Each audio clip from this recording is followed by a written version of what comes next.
Export तो शुरू करना है, लेकिन शुरुआत कहाँ से करें ये आपको समझ में नहीं आ रहा है, या फिर कैसे कंपनी फॉर्मेशन करना है, कौन से डॉक्यूमेंट लगेंगे, कौन से स्टेप्स इन्वॉल्व है एक्सपोर्ट इंपोर्ट में, तो घबराइए मत दोस्तों। आपका भाई आपको आज सब बताने वाला है जो प्रैक्टिकली हम लोग एक्सपोर्ट इंपोर्ट बिजनेस स्टार्ट करने से पहले करते हैं, जिसमें आपको कंपनी रजिस्ट्रेशन सब चीजें बताने वाला हूं मैं आज। तो चलिए सीधा चलते हैं बोर्ड की तरफ। तो चलिए दोस्तों, जैसा कि मैंने बताया था, आज हम लोग बात करने वाले हैं step by step process to start export business from India. सबसे पहले बात आती है कंपनी रजिस्ट्रेशन के बारे में। अभी कंपनी रजिस्ट्रेशन जो है वो 3 प्रकार से हम लोग कर सकते हैं। प्रोप्राइटरशिप है, पार्टनरशिप है और प्राइवेट लिमिटेड है। अगर आप एक नए एक्सपोर्टर हो और कम इन्वेस्टमेंट में आपको अगर बिजनेस स्टार्ट करना है या कंपनी रजिस्ट्रेशन करनी है, तो एक प्रोप्राइटर फर्म जो है या वन कंपनी जिसको हम लोग बोलते हैं 1 पर्सन कंपनी, वो एक सबसे अच्छा टूल माना जाता है या अच्छा कंपनी टाइप माना जाता है, जिसमें आपको बहुत ही खर्चा कम आता है।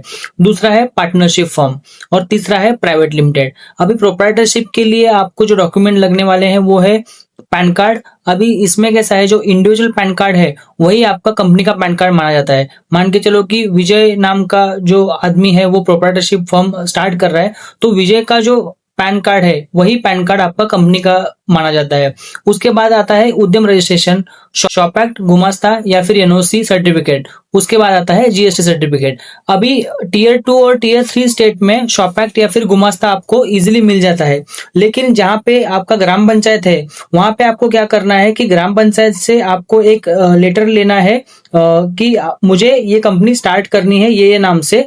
तो ग्राम पंचायत आपको एक एनओसी लेटर इशू करता है, वो लेके आपको बैंक में जाना है और करंट अकाउंट ओपन करना है। एक बार करंट अकाउंट ओपन हो जाएगा तो उसके बाद आप जीएसटी सर्टिफिकेट के लिए अप्लाई कर सकते हो और जीएसटी सर्टिफिकेट इशू कर सकते हो। इसमें खर्चा कम आता है और जो टाइम भी है वो भी बहुत कम आता है। तो एक बहुत अच्छा सॉल्यूशन है जो भी कम इन्वेस्टमेंट में अपना कंपनी स्टार्ट करना चाहते हैं। दूसरा है पार्टनरशिप। मान के चलो कि आप और आपका दोस्त दोनों मिलके अगर एक कोई भी कंपनी एस्टेब्लिश करना चाहते हो, तो वो केस में आपको पार्टनरशिप फर्म एक अच्छा ऑप्शन होता है, जहां पे आप दोनों के बीच में पार्टनरशिप डीड कर सकते हो, जो कि आपको कोई भी एडवोकेट है वो आपको पार्टनरशिप डीड इजीली करवा के देगा। उसके बाद आपको रजिस्ट्रेशन करना है, उद्यम रजिस्ट्रेशन। उसके बाद कंपनी का पैन कार्ड। अभी यहाँ पे मैंने कंपनी का पैन कार्ड क्यों मेंशन किया है, क्योंकि वहां पे 2 अलग अलग इंडिविजुअल्स है, तो ये केस में आपको एक कंपनी के नाम से अलग पैन कार्ड इशू करना पड़ेगा और उसको जो भी पार्टनरशिप के डीड के डॉक्यूमेंट है वो सबमिट करके आपको एक अलग कंपनी का पैन कार्ड इशू करना पड़ेगा। उसके बाद आता है शॉप एक्ट या गुमास्ता और उसके बाद आता है जीएसटी सर्टिफिकेट। तो ये एक अच्छा ऑप्शन है अगर 2 लोग आपस में आके या 2 फ्रेंड मिलके पार्टनरशिप कर रहे हैं और आपके पास अच्छा खासा फंड है इन्वेस्टमेंट के लिए, तो एक पार्टनरशिप एक अच्छा ऑप्शन बन जाता है। तीसरा है प्राइवेट लिमिटेड। अभी प्राइवेट लिमिटेड मान के चलो कि आप एक मैन्युफैक्चरर हो या एक आपका छोटा सा प्लांट है, तो वो केस में ज्यादातर लोग प्राइवेट लिमिटेड के जो टाइप है कंपनी रजिस्ट्रेशन का उसको चूज करते हैं। उस पे आपको क्या करना है, आरओसी रजिस्ट्रेशन यानी रजिस्ट्रार ऑफ कंपनी को रजिस्ट्रेशन करना पड़ता है। एक बार रजिस्ट्रेशन करने के बाद आपको आरओसी सर्टिफिकेट मिल जाएगा। इसका मतलब आपका प्राइवेट लिमिटेड कंपनी है वो एस्टेब्लिश हो जाता है। उसके बाद उद्यम रजिस्ट्रेशन, कंपनी पैन कार्ड और जीएसटी सर्टिफिकेट। जैसा कि मैंने पार्टनरशिप में बताया था, यहीं पे भी सेम कंपनी पैन का जो रूल है वो लागू होता है। यहाँ पे मिनिमम 3 या 4 डायरेक्टर्स होना मैंडेटरी रहता है, तो वहां पे अलग अलग इंडिविजुअल होने के कारण आपको कंपनी पैन कार्ड अलग से निकालना पड़ेगा कंपनी के नाम से। तो ये था दोस्तों कंपनी रजिस्ट्रेशन के बारे में। अभी एक बार कंपनी रजिस्ट्रेशन हो गया, उसके बाद आती है बेसिक डॉक्यूमेंट्स फॉर एक्सपोर्ट। अभी बेसिक डॉक्यूमेंट्स में 2 टाइप्स है। पहला है आईसी। आईसी का मतलब है इंपोर्टर एक्सपोर्टर कोड। कोई भी आदमी या कोई भी कंपनी ये कोड निकाले बिना इंडिया से एक्सपोर्ट नहीं कर सकती या इंडिया से कोई भी मटेरियल किसी भी देश से इंपोर्ट नहीं कर सकती। ये आईसी कोड आपको डीजीएफटी यानी director general of foreign trade issue करता है। इसके लिए आपको डीजीएफटी की ऑफिशियल वेबसाइट पे जाके ऑनलाइन एप्लीकेशन करना पड़ता है।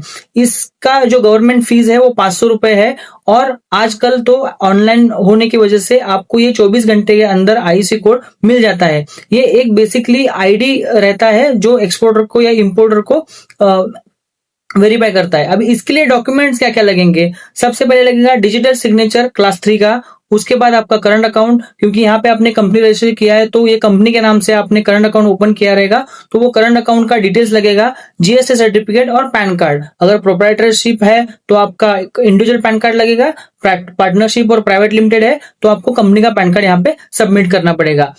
सारे डॉक्यूमेंट वेरीफाई होने के बाद विद इन 24 आवर्स आपको आईसी कोड इश्यू हो जाता है। एक बार आपने आईसी इश्यू किया, उसके बाद आता है आरसीएमसी सर्टिफिकेट। आरसीएमसी सर्टिफिकेट का मतलब है रजिस्ट्रेशन कम मेंबरशिप सर्टिफिकेट। अभी दोस्तों कैसा है कि जो भी प्रोडक्ट आप एक्सपोर्ट कर रहे हो उसको अलग अलग ईपीसीज में डिवाइड किया गया है। अभी गवर्नमेंट ने क्या किया है, हर एक प्रोडक्ट के लिए एक ईपीसी का निर्माण किया है। ईपीसी का मतलब है एक्सपोर्ट प्रमोशनल काउंसिल। तो अगर मान के चलो कि आप फूड एंड एग्री में एक्सपोर्ट कर रहे हो तो आपको एपेडा का सर्टिफिकेशन लेना बहुत मैंडेटरी हो जाता है। जैसे केमिकल एक्सपोर्ट कर रहे हो तो केमिकल करके एक काउंसिल है, उसका आपको रजिस्ट्रेशन और मेंबरशिप सर्टिफिकेट लेना बहुत ही अनिवार्य हो जाता है। उसके बिना आप कोई भी प्रोडक्ट इंडिया से एक्सपोर्ट नहीं कर सकते हो। ऐसे 12 ईपीसीज है, जैसे एक्सपोर्ट प्रमोशनल काउंसिल्स है अलग अलग प्रोडक्ट के लिए। मैं डिस्क्रिप्शन में नीचे आपको सब डिटेल्स जो है ईपीसीज के वो आपको मैं दे दूंगा। आपका प्रोडक्ट के हिसाब से आप वहां पे जाके रजिस्ट्रेशन कर सकते हो। अभी इसके लिए भी ऑनलाइन एप्लीकेशन करना पड़ता है, उनका जो भी डॉक्यूमेंट का प्रोसेस है वो पूरा करना पड़ेगा। उसके लिए आपको आईसी कोड लगेगा, जीएसटी सर्टिफिकेट और बैंक लेटर रहता है। अगर कोई जैसे लेदर एक्सपोर्ट आप अगर कर रहे हो तो लेदर काउंसिल का एक बैंक लेटर का फॉर्मेट रहता है, वो आपको बैंक से लेके देना पड़ेगा। एक बार आपने सारा पेमेंट कर दिया और ये प्रोसीजर ऑनलाइन एप्लीकेशन का कर दिया तो विद इन 7 डेज आपको आरसीएमसी सर्टिफिकेट मिल जाता है। तो ये हो गया दोस्तों बेसिक डॉक्यूमेंट्स ऑफ एक्सपोर्ट के रिगार्डिंग। ये 2 डॉक्यूमेंट बहुत ही इंपॉर्टेंट है, इसके बिना आप आगे नहीं बढ़ सकते। अभी ये 2 डॉक्यूमेंट होने के बाद बारी आती है एडी कोड की। अभी एडी कोड क्या है दोस्तों? एडी कोड का मतलब है ऑथराइज्ड डीलर कोड। जैसे कि कोई भी ट्रांजैक्शन होता है एक्सपोर्ट या इंपोर्ट में, उसको रेगुलाइज करता है आरबीआई बैंक। अभी आरबीआई बैंक के कंट्रोल में कौन आता है? जो आपका बैंक है जिससे आप पैसा ले रहे हो या पैसे भेज रहे हो बायर को या आपके सेलर को। जैसे मान के चलो आप दुबई में एक्सपोर्ट कर रहे हो तो दुबई का बायर मटेरियल पहुंचने के बाद आपको पेमेंट करेगा आपके करंट अकाउंट में, तो उसका एक एडी कोड रहता है जो आरबीआई से कनेक्टेड रहता है। तो वो एडी कोड आपको कस्टम में लिंक करना बहुत ही जरूरी होता है, क्योंकि एक बार आपका पेमेंट फॉरेन कंट्री से आ जाता है तो उसके बाद ईबीआरसी क्लोज करना पड़ता है, वरना आपको आरबीआई से नोटिस आना चालू हो जाएगा। इसलिए एडी कोड बहुत ही इंपॉर्टेंट है। अभी एडी कोड के लिए डॉक्यूमेंट क्या क्या लगेंगे ये मैं बोलता हूँ। एडी कोड का लेटर रहता है, कोई भी सीएचए अगर आपके पहचान में है तो वो सीएचए आपको एडी कोड लेटर का फॉर्मेट दे देगा। वो आपको फिलअप करके बैंक के लेटर हेड पे बैंक में जाके बोलना है कि मुझे एडी कोड के लिए ये लेटर चाहिए। बैंक वालों को भी ये चीजें पता रहती है तो आसानी से आपको एडी कोड का लेटर दे देंगे। उसके बाद आपको कंपनी का केवाईसी देना है या ओनर्स का केवाईसी भी सबमिट करना अनिवार्य है। एडी कोड का रजिस्ट्रेशन के रिगार्डिंग आपको अगर मालूम नहीं है तो कोई भी सीएचए है वो इजिली आपको करवा के दे सकता है। इसके लिए कम से कम 7 से 8 दिन का टाइम लगता है, क्योंकि वहां पे आपको कस्टम में जाके ऑनलाइन एप्लीकेशन फाइल करना पड़ता है और उसके बाद कुछ कस्टम वाला क्वेरी निकालना, तो वो क्वेरी भी आपको सॉल्व करना पड़ता है। तो ये अगर आप खुद नहीं करना चाहते तो आप अपने सीएचए को भी अपॉइंट कर सकते हो। अगर आपके पास ऐसा कोई कंसल्टेंट या सीएचए नहीं है तो मैं नीचे जो मेरा एक दोस्त है जो ये सारी काम करता है पिछले 10-12 साल से, उसका मैं नंबर आपको डिस्क्रिप्शन में दे रहा हूं, आप उसे कॉन्टेक्ट करके ये सारी चीजें आप उससे करवा के ले सकते हो। उसके बाद आता है पोर्ट रजिस्ट्रेशन। अभी मान के चलो दोस्तों कि आपका फैक्ट्री पुणे में है और आपको फिर पुणे से अगर नजदीक पोर्ट हो गया नावाशिवा, तो जो भी पोर्ट से आप एक्सपोर्ट कर रहे हो उसके लिए पोर्ट रजिस्ट्रेशन करना बहुत ही इंपॉर्टेंट है। तो पोर्ट रजिस्ट्रेशन एक बार आपने कर लिया तो वहां पे आपका जो कस्टम का क्लियरेंस का जो भी प्रोसीजर है वो इजी हो जाता है। अभी तो कैसा हुआ है कि आपने एक बार नावाशिवा रजिस्टर कर लिया तो आपका हजीरा, मुंद्रा और चेन्नई पोर्ट का भी रजिस्ट्रेशन हो जाता है। पहले तो हर पोर्ट के लिए अलग अलग पोर्ट रजिस्ट्रेशन था, लेकिन अभी तो एक बार पोर्ट रजिस्ट्रेशन कर दिया एक ही पोर्ट का तो हर जगह पे वो लागू हो जाता है। इसके लिए आपको आईसी, कंपनी का केवाईसी, लेटर फ्रॉम एक्सपोर्टर्स। अभी कैसा रहता है, पोर्ट रजिस्ट्रेशन के लिए बहुत सारे लेटर्स के फॉर्मेट है वो आपको फिलअप करके देना पड़ता है। ये सारी चीजें सीएचए आपको आराम से करवा के देगा, इसके लिए ज्यादा सोचने की जरूरत नहीं है। तो आपको अगर आपके पास अगर अच्छा सीएचए है तो ये सारी चीजें आपको इजीली करके दे सकता है। अभी आपने सब लाइसेंस वगैरह निकाल लिया, इसके बाद बारी आती है product research and market research के बारे में। अगर आप मैन्युफैक्चरर हो तो ऑलरेडी आपके पास एक अच्छा प्रोडक्ट है, तो आपको इजीली मार्केट रिसर्च करने में आसानी रहेगी, क्योंकि ऑलरेडी आपको प्रोडक्ट आपके पास है, खुद आप मैन्युफैक्चरर हो, तो वो केस में आपको प्रोडक्ट रिसर्च करने की कोई जरूरत नहीं है, तो आप इजीली मार्केट रिसर्च करके आप आगे बढ़ सकते हो। लेकिन अगर आप एक मर्चेंट एक्सपोर्टर हो, आप खुद मैन्युफैक्चरर नहीं हो और फिर भी आपको एक्सपोर्ट इंपोर्ट करना है या कोई भी प्रोडक्ट लेके आपको एक्सपोर्ट करना है, तो वो केस में आप प्रोडक्ट रिसर्च जो मैं बता रहा हूँ वो चीज को अप्लाई करके आप इजीली कर सकते हो। सबसे पहला है डीजीएफटी का वेबसाइट। डीजीएफटी की वेबसाइट में आपको एनुअल एक्सपोर्ट का डेटा बैंक मिलता है, मंथली एक्सपोर्ट का डेटा बैंक भी मिलता है। उसमें आपको एचएस कोड वाइज कौन सा प्रोडक्ट कौन से कंट्री में कितने मैट्रिक टन में एक्सपोर्ट हुआ है, कितने रेट में एक्सपोर्ट हुआ है, कितनी क्वांटिटी में हुआ है, वो पूरा वैल्यू वाइज डिटेल आपको मिल जाता है। तो अगर आपको कोई भी प्रोडक्ट के रिगार्डिंग चेक करना रहेगा तो आप डीजीएफटी की वेबसाइट्स में जाके चेक कर सकते हो। उसमें आपको एचएस कोड फिल करना पड़ता है, तो एचएस कोड फिल करने के बाद आपको पूरा डेटा मिल जाएगा कि इंडिया ने लास्ट ईयर कितना एक्सपोर्ट किया है, कौन से कंट्रीज को ज्यादा एक्सपोर्ट हुआ है, इसकी डिमांड है या नहीं, इसका ग्रोथ रेट कैसा है, ये सारी चीजें मिल जाएगी। तो ये सब चेक करने के बाद आपको आसानी से पता चल जाएगा कि भाई मैं जो प्रोडक्ट एक्सपोर्ट कर रहा हूँ वो प्रोडक्ट इंटरनेशनल मार्केट में चलेगा या नहीं चलेगा, इसका इजीली आपको अंदाजा हो जाएगा। अगर नॉर्मल प्रोडक्ट जैसे राइस है या फिर मैंगो पल्प है और फार्मास्यूटिकल है तो उनका तो भर भर के एक्सपोर्ट हो रहा है, लेकिन कोई अलग प्रोडक्ट है जैसे कि चाय मसाला हो गया या कोई और दूसरे मसाले हो गए, उसका अगर आपको डेटा चेक करना रहेगा तो आप ये वेबसाइट पे जाके चेक कर सकते हो। इसके अलावा कुछ पेड सॉफ्टवेयर भी रहते हैं, जैसे हेलियम है, जोबा.com है, डॉलर बिजनेस है। अभी हेलियम 10 जो है वो बेसिकली यूज किया जाता है ई कॉमर्स एक्सपोर्ट के लिए, और zoba.dollar.com का आप अगर पेड सब्सक्रिप्शन लेते हो तो वो केस में आपको वो पूरा शिपमेंट का डिटेल्स देते हैं कि ये प्रोडक्ट मान के चलो कि आपने एचएस कोड डाल दिया तो ये एचएस कोड के अंडर कहाँ पे एक्सपोर्ट हुआ है, कितनी क्वांटिटी में हुआ है, कौन से कंट्री में हुआ है, और बायर का डिटेल्स भी वहां पे आपको मिल जाएगा। तो इसके अकॉर्डिंग आप मार्केट रिसर्च कर सकते हो। तीसरा सबसे इफेक्टिव वे जो है वो है एग्जीबिशन। बहुत सारे एक्सपोर्टर्स नए प्रोडक्ट लॉन्च करने के बाद बाहर की कंट्रीज को विजिट करते हैं, बहुत सारे एग्जीबिशंस रहते हैं लेदर के, फूड के, इंजीनियरिंग के, तो वहां पे जाके आप इजीली चेक कर सकते हो कि आपका प्रोडक्ट एक्सपोर्ट हो रहा है नहीं हो रहा है। और कुछ ऐसी गवर्नमेंट वेबसाइट्स भी रहती है जहां पे जाके जैसे डीजीएफटी हो गया, IBEF हो गया, ये सारी वेबसाइट्स में चेक करके आप इजीली मार्केट रिसर्च करके आपका प्रोडक्ट फाइनल कर सकते हो। एक बार आपने प्रोडक्ट रिसर्च और मार्केट रिसर्च कर लिया तो इसके बाद नेक्स्ट स्टेप है बायर फाइंडिंग। तो अभी हम लोग बात करेंगे बायर फाइंडिंग मेथड्स के बारे में। दोस्तों मैंने 9 साल एक्सपोर्ट इंपोर्ट इंडस्ट्री में काम किया है और मैं अभी भी शिपिंग लाइन में काम कर रहा हूं। इससे पहले मैंने एक्सपोर्ट के साथ में काम किया है, तो मेरे एक्सपीरियंस के हिसाब से जो 3 टॉप टेक्निक्स है बायर फाइंडिंग की वो मैं बता रहा हूं। मैं आपको ये नहीं बोलूंगा कि लिंक्डइन से बायर फाइंड करो या B2B पोर्टल पे जाओ, क्योंकि मेरा जो एक्सपीरियंस आज तक का है वो ये है कि जो भी इंटरनेशनल बिजनेस होता है वो ट्रस्ट के ऊपर होता है, और अगर आप बायर से नहीं मिले हो, बायर आपसे नहीं मिला है, तो वो आप पे ट्रस्ट नहीं करेगा और आपको ऑर्डर नहीं देगा, ना आपको एडवांस पेमेंट देगा। तो ये 3 चीजें मैं आपको आज बताने जा रहा हूं जो बायर फाइंडिंग मेथड्स में बहुत ही टॉप लेवल मानी जाती है। सबसे पहला है एग्जीबिशंस। जी हाँ दोस्तों, बहुत सारे लोगों को पता रहेगा कि एक बहुत बड़ा एग्जीबिशन होता है फूड के रिगार्डिंग, वो है गल्फ फूड, जो कि दुबई में होता है। हर साल 2 बार वो एग्जीबिशन होता है, एक बार नवंबर में होता है और दूसरी बार फरवरी में होता है। तो ऐसे एग्जीबिशंस में आपको खुद का स्टॉल लगाना चाहिए। ऐसा नहीं कि फूड प्रोडक्ट के लिए खाली रहता है, लेदर के लिए रहता है, इंजीनियरिंग के लिए रहता है, फार्मा के लिए रहता है।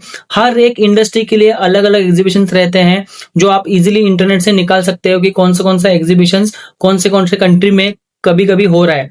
तो वहां पे जाके आप स्टॉल लगा सकते हो और बायर से डायरेक्टली मिल सकते हो। वहां पे होता क्या है, बहुत सारे बायर्स बहुत सारी दुनिया भर से आते हैं, तो वहां पे आपकी एक जेन्युइनिटी और एक ट्रस्ट बिल्डअप हो जाता है बायर के अमंगस्ट कि ये बंदा अगर इंडिया से दुबई एग्जीबिशन के लिए खाली आ रहा है तो ये जेन्युइन बंदा है और इसको सच में एक्सपोर्ट करना है, या फिर ये सच में बंदा जेन्युइन है, इसके लिए ये यहाँ पे स्टॉल लगाने के लिए आया है। तो एक ट्रस्ट फैक्टर बन जाता है और आपको हो सकता है कि एक अच्छा खासा बायर मिल जाए जो कि आपको बड़े से बड़ा ऑर्डर दे सके।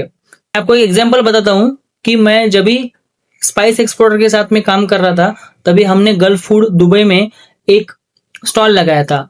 तो 5 दिन वो एग्जीबिशन चला था। 5 दिन के अंदर आप बिलीव नहीं करोगे दोस्तों, 13 करोड़ का ऑर्डर हमने क्लोज किया था। 13 करोड़ का स्पाइसेस का, इजिप्ट से, दुबई से, कतार से, ओमान से 13 करोड़ का ऑर्डर हमने वहां पे क्रैक किया था। तो ये एग्जीबिशन का पावर है। इसलिए मैं हमेशा बोलता हूं कि exhibition is the best way to find right buyer and genuine buyer. क्योंकि अगर आप इंटरनेट में सर्च करोगे तो लाखों बायर मिल जाएंगे, लेकिन उसकी गारंटी क्या है कि आपका पैसा नहीं डूबेगा। इसीलिए एग्जीबिशन को हल्के में मत लेना। एग्जीबिशन में अगर आप जाओगे तो 100% गारंटी है कि आपको बायर मिलेगा ही मिलेगा। दूसरा सबसे बड़ा टेक्निक, या सबसे जो बोलते हैं कि विनिंग जो टेक्निक है, वो है buyer seller meet. Buyer seller meet में आपको कुछ भी नहीं करना पड़ता है, सब गवर्नमेंट सपोर्ट करता है। गवर्नमेंट खुद जो बायर की कंट्री है वहां पे जाके उनके बायर को इनवाइट करके इंडिया में लेके आता है, और आपको खाली नॉमिनल फीस भर के वो बायर के साथ मीटिंग करना होता है।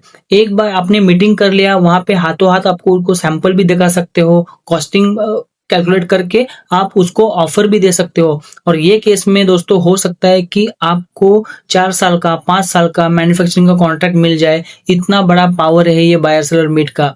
इसीलिए गवर्नमेंट भी इसको बहुत सपोर्ट करता है। और हाल ही 2 महीने पहले भी एक सऊदी अरेबिया के लिए बायर सेलर मीट हुआ है, जिसमें वो लोगों ने एग्रीकल्चर प्रोसेस्ड फूड के लिए स्पेशली बायर्स कुछ इंडिया लाए थे। तो ये एक बहुत ही बड़ा, हम लोग बोल सकते हैं, मेथड है जिसके चलते आपको एक बहुत ही अच्छा खासा ऑर्डर मिल जाए।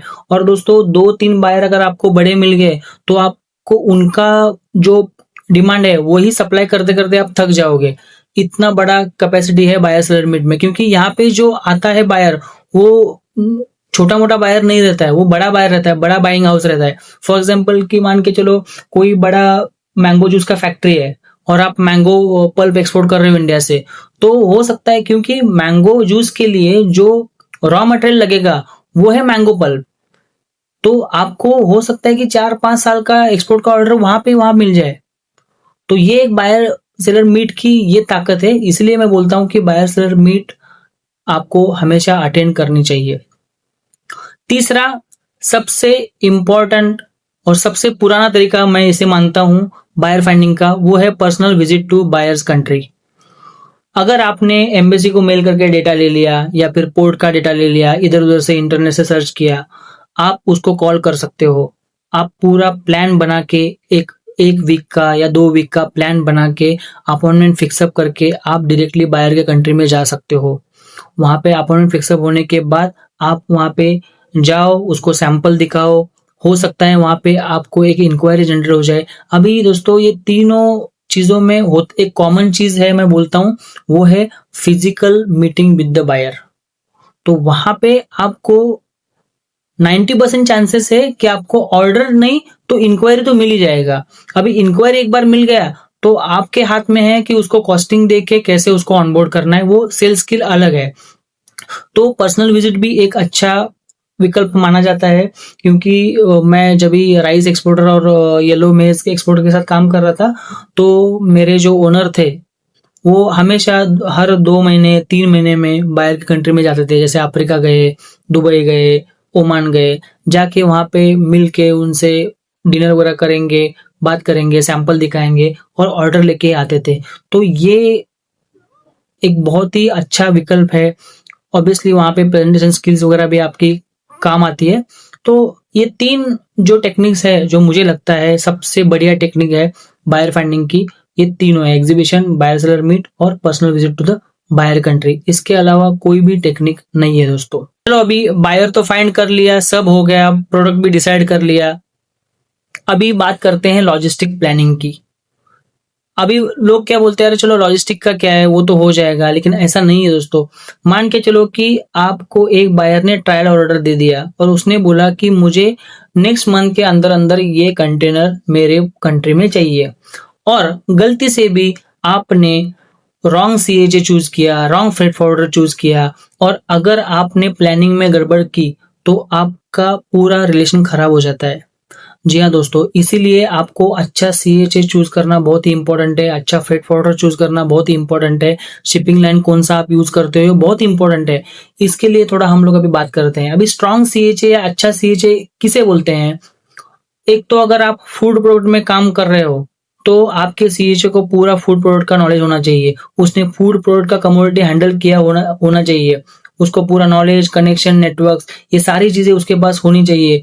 सीएचए का अच्छा खासा होल्ड होना चाहिए कस्टम में। कई कई बार ऐसा होता है कि एक बार कंटेनर आपका कस्टम में फंस गया ना, तो कभी कभी 15-15, 20-20 दिन कस्टम क्लियरेंस नहीं होता है, और वहां पे बायर से आपको प्रेशर आना चालू हो जाता है कि भाई मेरा कंटेनर आपने कभी क्यों नहीं भेजा। अभी आप अगर यूरोप में काम कर रहे हो तो उनका एक टाइमलाइन रहता है, अगर वो टाइमलाइन पे आपने कंटेनर नहीं भेजा तो वो लोग आपको पेनल्टी लगाते हैं। तो ये सारी चीजें होती हैं, और अगर पहला ऑर्डर है और पहले ऑर्डर में ही आपने डिले कर दिया तो वो केस में आपका इंप्रेशन खराब हो जाएगा, और हो सकता है कि आप बायर आपको नेक्स्ट ऑर्डर ना दे। इसीलिए स्ट्रांग अच्छा सीएचए चूज करना बहुत ही इंपॉर्टेंट है नॉलेज के बेस पे। भले ही आपका सीएचए का कंपनी छोटा है, वो स्मॉल सीएचए है, दैट्स ओके, लेकिन उसको आपके प्रोडक्ट का पूरा नॉलेज होना चाहिए, उसका कनेक्शन अच्छा होना चाहिए। दूसरा बात है फ्रेट फॉरवर्डर। फ्रेट फॉरवर्डर को हम लोग एक शिपिंग एजेंट भी बोल सकते हैं दोस्तों। ये बंदा या फिर ये कंपनी क्या करती है, शिपिंग लाइन से अच्छे रेट फाइल करके उसमें अपना मार्जिन ऐड करके आपको कंटेनर का जो भी फ्रेट है वो आपको देती है।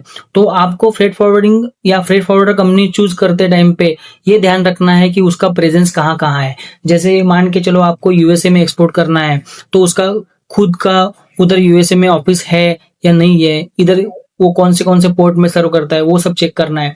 क्योंकि ज्यादातर जो एमएनसी कंपनी होती है वो उनका ऑफिस हर जगह पे होता है, तो वो आपको अगर कुछ बायर को प्रॉब्लम आता है तो आप इजीली वहां पे उसको अप्रोच कर सकते हो। उसके पास रेट्स कितने अच्छे हैं वो भी चेक करना बहुत ही जरूरी है। और सबसे इंपॉर्टेंट पार्ट जो है वो है सर्विस। अगर उसके पास रेट्स कम है इसलिए आप उसके पास चले गए और सर्विस अगर ना दी तो प्रॉब्लम हो जाएगा। कभी कभी ऐसा होता है कि शिप यहाँ से निकल गया लेकिन मेरे को अभी तक बीएल नहीं मिला है या डॉक्यूमेंट नहीं मिले शिपिंग के, ऐसा प्रॉब्लम होता है। बायर आपको यहाँ पे चेस करता है कि मेरे को डॉक्यूमेंट नहीं मिले। तो ये सारी दिक्कत वाली चीजें हैं, वो थोड़ा सा अपने को ध्यान रखना है वहां पे।